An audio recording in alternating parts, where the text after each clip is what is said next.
Listo.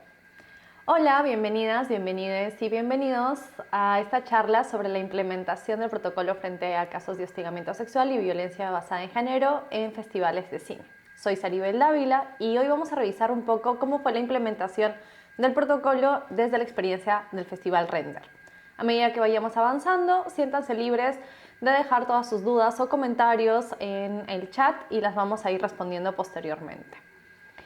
En la prevención del hostigamiento sexual y la violencia basada en género en el marco del Festival Render, en este marco hicimos el protocolo porque consideramos importante tener una herramienta que ayude a saber cómo actuar en casos que sucedan dentro de estas expresiones de violencia. Dentro de esto es importante entender por qué es importante tener medidas contra el hostigamiento sexual y la violencia basada en género dentro del rubro audiovisual. Y es que realmente dentro del rubro audiovisual el acoso y la violencia contra las mujeres y disidencias ha sido profundamente normalizado. Basta con mirar el propio producto audiovisual en el Perú y en el mundo y encontraremos que abundan ejemplos que reproducen estereotipos, normalizan la violencia o legitiman relaciones desiguales. Muchas de esas son llamadas grandes historias de amor. Y en realidad son relatos que representan historias o situaciones de acoso, como en Passengers, por ejemplo, o en un nivel más extremo han mostrado escenas de violencia sexual no consentida en películas más antiguas. Si lo que se muestra en el producto audiovisual está tan normalizado y hemos consumido tanto este producto, no creo que sea difícil imaginar con preocupación lo que ocurre fuera de las cámaras en esas cosas que no se muestran. Entonces, la normalización de estas violencias es un riesgo para el trabajo de del propio personal audiovisual y también para muchas personas que están dentro de estas actividades. Es por ello que se tiene que tener herramientas que nos ayuden a prevenir y a crear entornos seguros. Esta normalización llegó a un punto tan evidente que desencadenó el movimiento Me Too, uno de los más masivos y transformadores del siglo XXI, impulsado inicialmente por actrices de Hollywood y luego extendido a múltiples sectores y geografías en el mundo. Las cifras lo confirman. En el 2022, un estudio realizado por el Departamento de Medios, Espectáculo y Artes de Uniglobal Unión, junto con la Federación Internacional de Actores, encuestó a más de 1.400 personas que trabajan en este rubro y el resultado por lo menos debe alarmarnos, ya que encontró que el 89.4% declaró haber sufrido situaciones de violencia y o acoso en el trabajo de producción audiovisual. Al desagregar la cifra, encontramos que el mayor porcentaje de personas afectadas son mujeres, conformando el 81% de personas afectadas, y personas trans, ya que el 76% personas trans de la comunidad que fueron encuestadas señaló que habían reportado experiencias de micromachismos en sus entornos laborales, frente a solo el 26% de los hombres, que fue, digamos, quienes reportaron estas mismas situaciones. Esta es una realidad que arrastramos realmente hace muchísimo tiempo. Por ello, mantener las alarmas encendidas no es solo necesario, sino indispensable para mantener un entorno de trabajo seguro. Y eso no significa vivir con miedo o estar todo el tiempo temerosos, sino que se trata de garantizar el respeto dentro del trabajo, que por definición en el trabajo audiovisual debe ser un espacio creativo y de libertad y debe contar con las condiciones reales de seguridad y respeto para todas las personas. Solo así podremos evitar que la gente esté expuesta a agresiones en un entorno donde debería primar la creatividad y la colaboración. Porque realmente sin libertad y cuidado no hay verdadero arte posible. ¿Qué es lo que se está haciendo desde otros festivales y otras producciones e iniciativas dentro del trabajo audiovisual? Pues dentro del mundo está el movimiento Me Too y hay diferentes organizaciones que están trabajando en el tema, y dentro de Perú está, por ejemplo, las iniciativas del Ministerio de Cultura a través de DAFO, que es la dirección encargada de este tema, que han incorporado principios orientados a promover un trabajo seguro y a considerar una cultura audiovisual basada en el respeto y la igualdad. Entre experiencias destacadas también tenemos la implementación, bueno, la publicación e implementación del protocolo contra todo tipo de discriminación y contra el acoso del Festival de Cine de Lima de la PUC. También hay iniciativas de la sociedad civil y también de creadoras en el audiovisual, como Mujeres y Disidencias Audiovisuales, que en específico no tienen o no han tenido una acción específica como el protocolo, pero sí tienen muchas acciones referidas a la igualdad y también a la creación desde la diversidad. Y también el tema de la página que salió y que fue una iniciativa importante que repercutió dentro del mundo audiovisual y del cine peruano, que fue Acosadores de Cine Caerán. Y esas son algunas de las iniciativas que se han tenido dentro del ámbito nacional.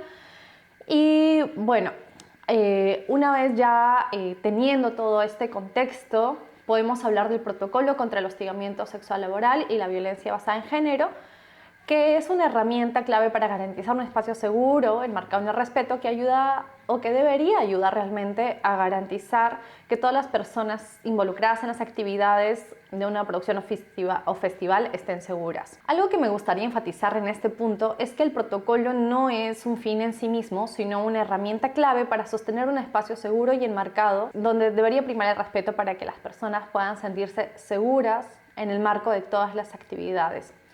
Y si bien tiene un alcance general para todas las personas, hemos considerado necesario poner foco en las mujeres y disidencias. ¿Esto por qué? Porque son quienes se enfrentan de manera más frecuente al acoso. Por ejemplo, según reportes del Ministerio de Trabajo de la plataforma Trabaja Sin Acoso, más del 90% de las mujeres o de las personas que denuncian, son mujeres. Y además de eso, también hemos revisado las cifras de la encuesta realizada específicamente en el sector audiovisual latinoamericano por Uniglobal Union, que ya mencionamos anteriormente, en donde las principales afectadas son mujeres y personas de la comunidad LGBTIQ+. De allí el énfasis en estas poblaciones. Así, acá también vemos un reporte de Elsa, que es una consultora que trabaja en temas de espacios laborales sin acoso, en donde vemos que el 35% de la comunidad LGBTIQ+ en el Perú ha escuchado una broma sobre su orientación o identidad en el entorno laboral. Entonces, vemos realmente que tener un protocolo no es un lujo, no debería ser un privilegio, sino que debería ser una necesidad para tener formas y elementos y herramientas de cómo actuar frente a estos casos y también prevenirlos, ¿no? La idea es que no suceda.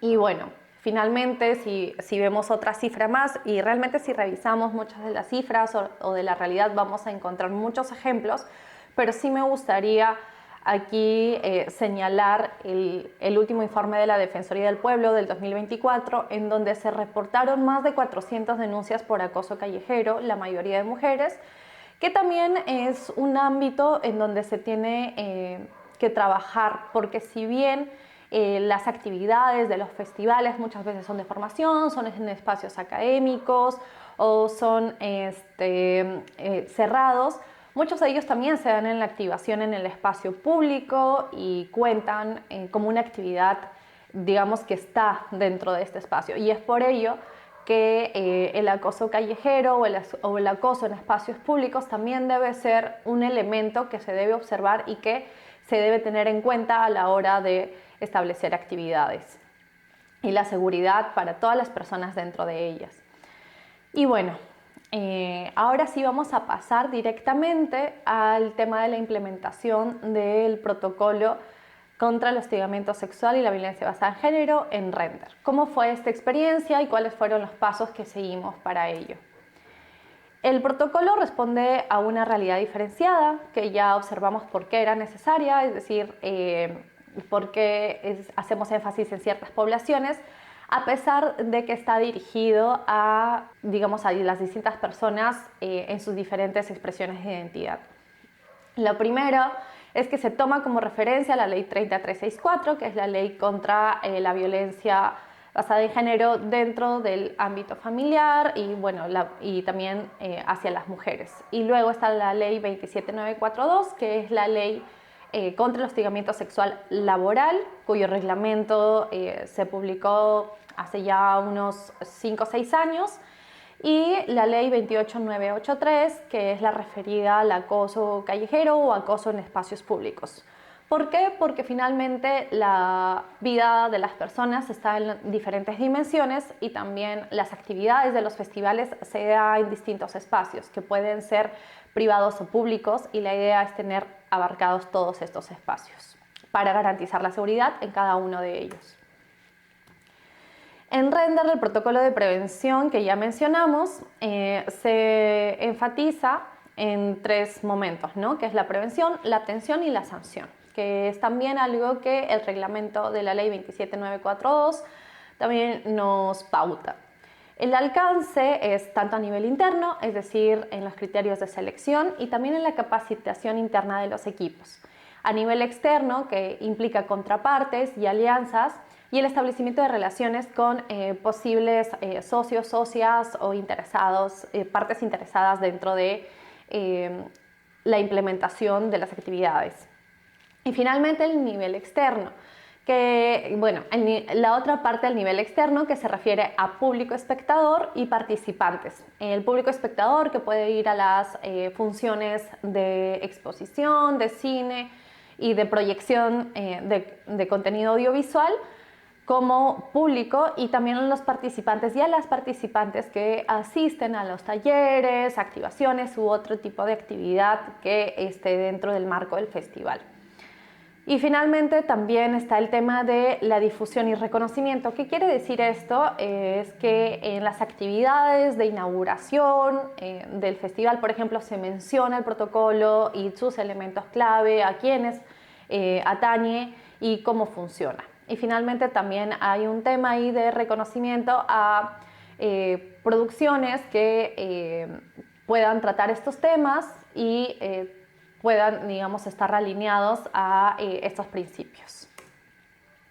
La implementación, como mencioné, fueron capacitaciones internas al equipo de Render, que consistieron, uno, en la sensibilización y también en el tema de fortalecimiento de capacidades respecto a cómo intervenir en casos de hostigamiento sexual laboral. Bueno, hostigamiento sexual laboral si es al interno, digamos, en la producción misma del diseño de las actividades o la preparación de las actividades del festival, y el otro es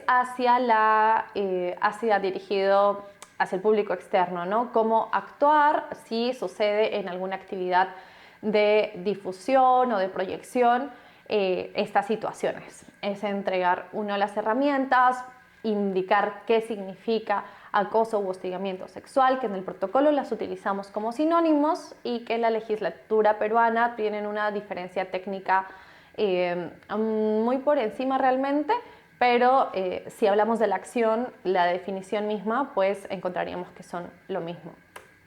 Y, por ejemplo, dentro de eso está lo que implica las manifestaciones de hostigamiento sexual, o también llamado acoso, que tenemos las que pues están más evidentes, y para eso utilizamos la metáfora del iceberg, porque si recordamos, no sé, una peli que es el Titanic y vemos el iceberg, vemos una punta, digamos, que es lo que se ve, y luego está todo lo debajo, que es básicamente las bases y lo que, digamos, arma toda esta parte que finalmente es externa, pero que se sostiene sobre una base sólida que muchas veces, aunque es invisible, es la más dañina, ¿no? Por ejemplo, dentro de la punta que se ve podemos ver el hostigamiento o la violencia sexual física o verbal explícito en una agresión sexual directa, por ejemplo, un tocamiento indebido o un comentario explícitamente sexual. O, por ejemplo, también el chantaje sexual, que implica el quid pro quo, que es algo muy reconocido, que es si tú realizas esta actividad sexual, pues entonces accedes a un beneficio específico, ¿no? Que puede ser en un ámbito audiovisual, proyecto la película, o si soy un tallerista, pues pasas a ser parte de algún proyecto que tengo, si se realiza tal o cual actividad. Digamos que esas son cuestiones muy fáciles de reconocer dentro de las manifestaciones de hostigamiento sexual u acoso. Entonces, también está el exhibir o pasar imágenes no solicitadas, los famosos packs, o también solicitar grabaciones o fotos en esta misma línea de personas, digamos, sin su consentimiento. Y también está la presión insistente para generar encuentros sexuales o citas de tono romántico o sexoafectivo que pues no son respondidas muchas veces por las víctimas o por la persona acosada. Y bueno, luego están las cuestiones que son menos visibles, pero que también son consideradas acoso sexual y que muchas veces son las que se pasan por alto y terminan cimentando el espacio o el ambiente para que sucedan las acciones más evidentes, que por ejemplo son conversaciones sexuales no deseadas, que muchas veces se ha normalizado tener estas conversaciones sobre las parejas sexuales y posiciones y otro tipo de temas que van en esa línea, que pueden hacer sentir incómoda a muchas personas y que realmente tampoco son, digamos, necesarias o de convivencia dentro de un entorno laboral, o no deberían serlo. Y, por ejemplo, también el tema de memes u otros contenidos sexuales que se llevan hacia el lado de la broma para que pasen más desapercibidas. Y luego están los gestos, ¿no? Gestos obscenos, miradas lascivas, comentarios sexistas o rumores sobre la vida sexual de una persona, que también están consideradas como parte de las manifestaciones de hostigamiento sexual. Luego está el sabotaje del trabajo o de la presentación de una persona, y el menosprecio del trabajo por estereotipos de género sexistas, ¿no? Que, por ejemplo, calificar la expresión de una mujer digamos, por su género, ¿no? O relacionar alguna acción, que es algo muy común, a una cuestión de su periodo. Eso también son comentarios que muchas veces están normalizados dentro del ámbito laboral o dentro del ámbito conversacional incluso, y se utilizan a veces como de broma o de justificación sobre el carácter de alguien, que tampoco deberían ser parte realmente de nuestra interacción diaria. Y finalmente están observaciones ofensivas sobre cuerpos o apariencia física en general del resto de personas, porque finalmente eso también genera un ambiente hostil dentro de la conversación, dentro del espacio de formación o del trabajo. Entonces pueden ser en cualquiera de estos espacios, pero no debería ser estas expresiones aceptadas por parte del equipo o de un grupo o en general del público que asiste a una actividad. Entonces, eso es algo que trabajamos, y también el tema de eliminar ciertos mitos acerca de lo que rodea. Finalmente, también está el trabajo de derribar ciertos mitos que están muy generalizados en el mundo en general del audiovisual y de la interacción diaria que podemos tener. Por ejemplo, el creer que el hostigamiento sexual tiene que ser reiterado para que sea considerado hostigamiento sexual o acoso. No, la ley dice que no es necesaria la reiterancia, basta con que suceda una vez y puede ser calificado de acoso u hostigamiento según el tipo de acción que sea. No depende de la intención. Esto es muy importante porque creo que hemos visto en muchas disculpas o en muchas situaciones y conversaciones en donde la persona acusada de acoso sexual u hostigamiento siempre habla desde no fue mi intención o yo nunca quise generar esa incomodidad, pues realmente no depende de si se quiso o no generar esta situación, sino de la sensación que dejó en la víctima de pues incomodidad, ofensa, humillación o bueno, digamos cualquier situación hostil que la haya hecho atravesar esa experiencia. Que es importante tener en cuenta que el testimonio y la experiencia de una persona que ha pasado por este tipo de situaciones debe ser considerada como prueba válida y también como sí, respetada dentro de el testimonio mismo y el compartir esa experiencia, que ya es un acto de valentía. Y finalmente, el acoso u hostigamiento no demanda una negativa explícita. ¿Qué es esto? Que no es necesario que, por ejemplo, si me invitan a salir reiteradamente, decir no para que diga, bueno, como dijo no, sí, en efecto es hostigamiento o acoso.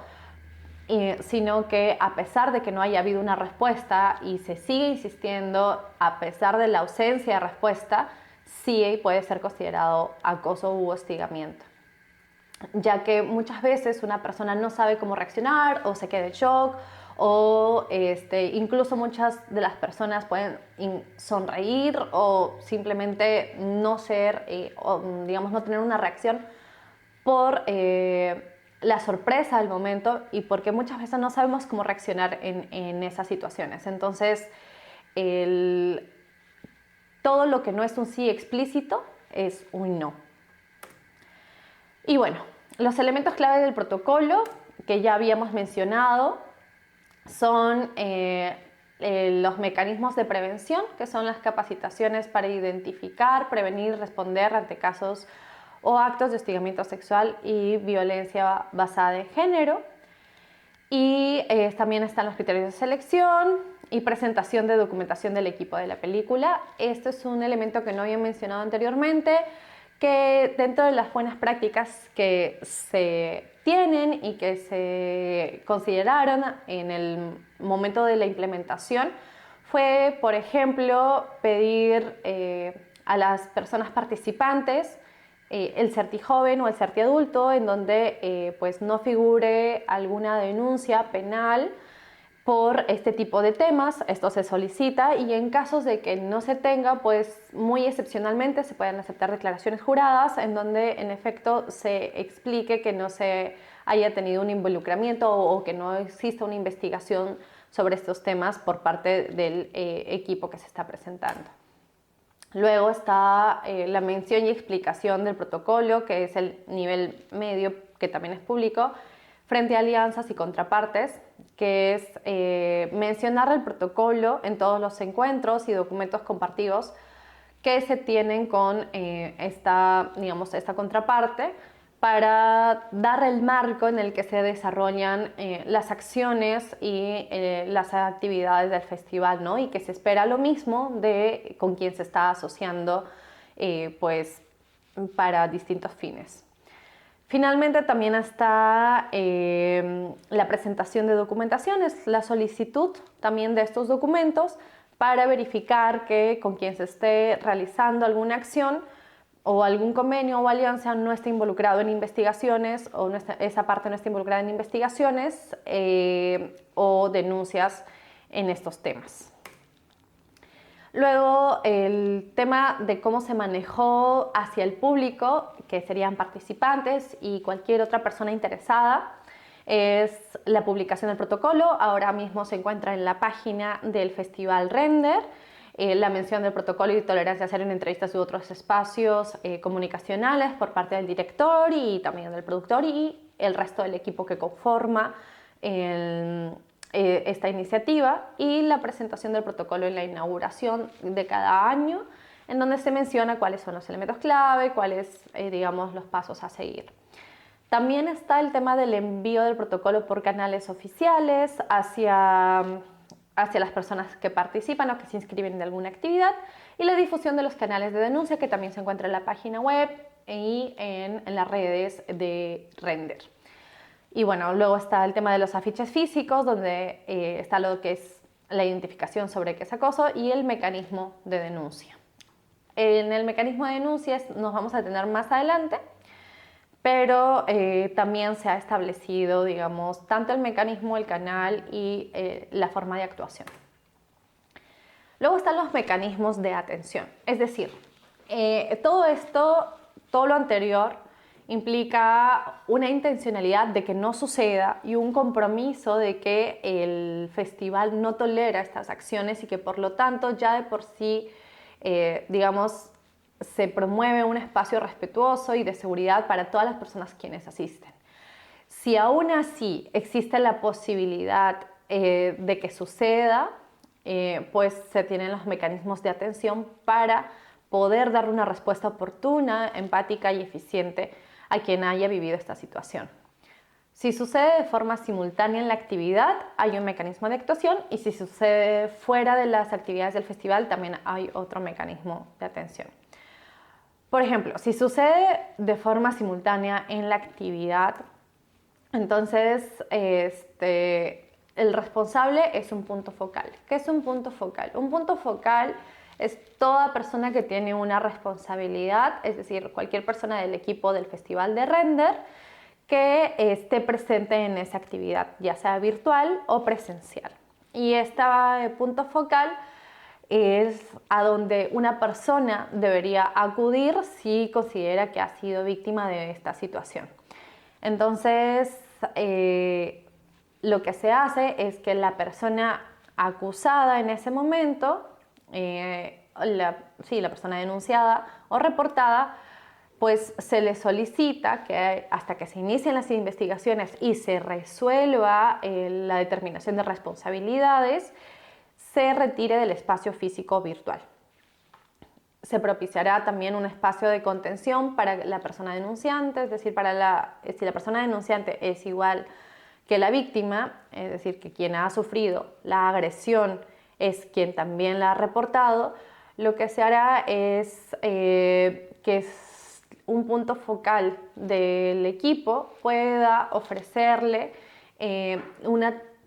la posibilidad de tener atención psicológica a través de un canal virtual, que esta atención le da una colectiva que trabaja en temas de salud mental y también de asesoría legal, que es Silveria Colectiva, con quien se trabajó un convenio para la 6ª edición, para que en efecto si sucediesen en estos casos pudiese tener una posibilidad de ayudar y de acompañar estos casos, ya que el equipo del Festival Render no se tiene una persona especializada, pero sí tenemos este apoyo externo o con el que se hizo una alianza.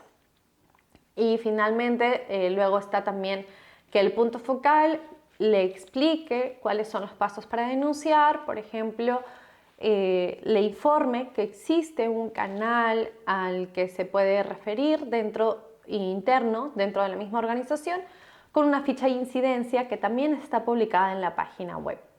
En esta ficha de incidencia, la persona que ha reportado la situación puede llenar cuál fue la situación, el nombre o la descripción de la persona que se está reportando, que se está denunciando, y el tipo de agresión, ¿no? Esto siempre desde la empatía y siempre desde el consentimiento de la persona, digamos, hacia la persona que ha sufrido la agresión. Y finalmente, si la persona que denuncia la agresión y que ha sido víctima de esta situación se queda en sala, pues siempre estar pendiente y siempre preguntar si se siente cómoda, si quiere permanecer, si necesita algo más, ¿no? Que es básicamente una interacción humana y de entendimiento y empatía hacia una persona que ha sufrido este tipo de situación que es pues incómoda y violenta, ¿no? Entonces, digamos, estos 5 pasos es básicamente escuchar, entender y ofrecer las herramientas que tenemos, ¿no? Que es este acompañamiento psicológico y estas posibilidades que están dentro de nuestro control. Y finalmente está cómo se debería actuar si el caso no es simultáneo. Si el caso no es simultáneo, es decir, si no se reporta en el mismo momento, se puede reportar posteriormente a través del canal interno, que es el correo de prevencionrender@psicuta.com. Ahí también se adjunta la ficha de incidencia que está en la página web del festival, lo pueden encontrar, y a través de eso se tendrá una respuesta y se podrá resolver según la tipología y las características específicas del caso. Finalmente, ¿qué pasa si además de los canales internos se necesita una atención o un acompañamiento externo? Esto implica que también hemos incluido, digamos, dentro del protocolo una sección en donde se han especificado los canales públicos y de organizaciones alternativas que acompañan estos casos tanto psicológica como también legalmente, ¿no? Y los hemos puesto a disposición dentro del protocolo para que puedan estar a la mano de las diferentes personas que lo necesiten. Aquí están, por ejemplo, hemos puesto los canales que tiene Flora Tristán y también los canales nacionales o bueno, públicos, que es la línea 100, el chat 100 y también los de la Defensoría del Pueblo y también el del Ministerio Público. Finalmente, si tienen alguna duda, la pueden colocar dentro del chat. Y en todo caso, algo que sí me gustaría dejar claro es que el protocolo se trata de un instrumento que debe actualizarse de manera permanente y pronto también nos tocará dar una nueva revisión y también actualizar las alianzas que hemos tenido. Y eso es lo que se ha venido construyendo desde el festival. Y para cerrar, quisiera decir que si lo que nos preocupa, digamos que dentro de las manifestaciones que hemos visto, y que muchas veces un comentario común es que ahora todo se puede considerar acoso. Si eso es lo que nos preocupa realmente, yo invitaría a preguntarnos por qué nos cuesta tanto respetar las sensibilidades de otras personas, justamente en un espacio artístico que valora la sensibilidad y los sentimientos, o eso se supone, y no debería ser en este contexto artístico y en donde se validan las emociones, más fácil de reconocerlas, validarlas y respetarlas. Entonces, la reflexión realmente que parte a través de todo este proceso de implementación, de diseño e implementación del protocolo, es que queremos abrir que los protocolos no son, digamos, el fin en sí mismo, sino una herramienta que creo que he ido repitiendo a lo largo de esta conversación y no debería solo quedar enmarcado en el festival, sino para que todas las personas que vienen asumiendo estos compromisos pues también lo tengan en cuenta. Y también se trata de preguntarnos si hemos estado dando más valor a los sentimientos de unas personas sobre otras, o si hemos privilegiado ciertas narrativas y miradas, no solo en la pantalla, que eso es algo que ya se viene conversando en el audiovisual, sino también en nuestras interacciones y relaciones, priorizando algunas y tratando con igualdad a ciertas relaciones o interacciones y relegando otras, incluso violentándolas. Cuestionarnos es el primer paso, porque generar espacios seguros y respetuosos no significa limitarnos, como muchas veces podemos creer, sino hacernos más libres para sentir y por lo tanto para crear, y también para relacionarnos desde la igualdad en esta creación. Básicamente es la invitación a explorar nuestra humanidad y a comportarnos en base a esos principios de libertad, creatividad y colaboración para respetar a nuestro entorno. Y bueno, si tienen dudas o comentarios, pues pueden dejarlos por el chat. Y esto ha sido todo por mi parte. Desde Render siempre estamos, como les mencionaba, dispuestos a revisar el protocolo, a mejorar constantemente y a seguir actualizándonos. Y bueno, Con esto terminaría y dejo abierto el espacio para las preguntas, para las dudas o para las reflexiones internas que se hayan podido generar a partir de esta presentación, que más allá de explorar la herramienta del protocolo, que también hemos dado algunos detalles, la idea también es que esto, y dentro de la implementación de Render se trató así, como un momento y un espacio para reflexionar y que esta reflexión sea transversal hacia todas las actividades que se tienen desde el festival.